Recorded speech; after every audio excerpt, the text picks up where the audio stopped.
पुराने जमाने में एक राजा हुए थे भर्तृहरि। वे कभी भी थे। उनकी पत्नी अत्यंत रूपवती थी।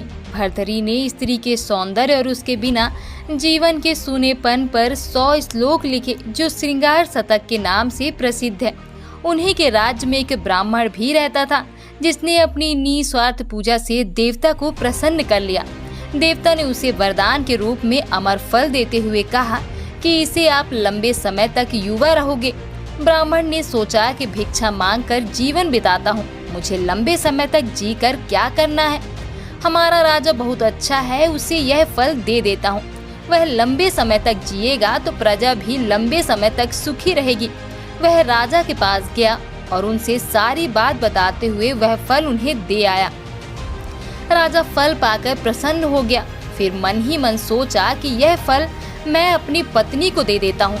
वह ज्यादा दिन युवा रहेगी तो ज्यादा दिनों तक उसके साहचर्य का लाभ मिलेगा। अगर मैंने फल खाया तो वह मुझसे पहले ही मर जाएगी और उसके वियोग में मैं भी नहीं जी सकूंगा। उसने वह फल अपनी पत्नी को दे दिया। लेकिन रानी तो नगर के कोतवाल से प्यार करती थी। वह अत्यंत सुदर्शन, हष्ट पुष्ट और बातूनी था। अमर फल उसको देते हुए रानी ने कहा कि इसे खा लेना, इससे तुम लंबी आयु प्राप्त करोगे और मुझे सदा प्रसन्न करते रहोगे। फल लेकर कोतवाल जब महल से बाहर निकला तो सोचने लगा कि रानी के साथ तो मुझे धन दौलत के लिए झूठ मूठी प्रेम का नाटक करना पड़ता है और यह फल खाकर मैं भी क्या करूँगा। इसे मैं अपनी परम मित्र राज नर्तकी को दे देता हूँ। वह कभी मेरी कोई बात नहीं टालती।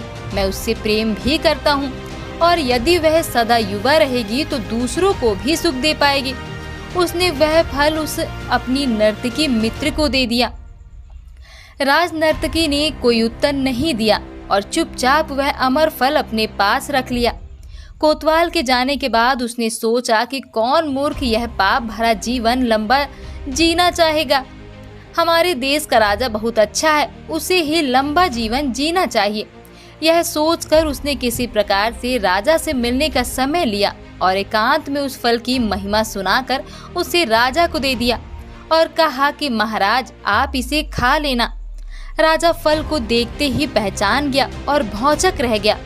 पूछताछ करने से जब पूरी बात मालूम हुई तो उसे वैराग्य हो गया और वह राजपाट छोड़कर जंगल में चला गया। वहीं उसने वैराग्य पर 100 श्लोक लिखे जो कि वैराग्य शतक के नाम से प्रसिद्ध है। तो यह था हमारा आज का वीडियो। आपको हमारा यह वीडियो पसंद आया हो तो इसे लाइक और शेयर करें।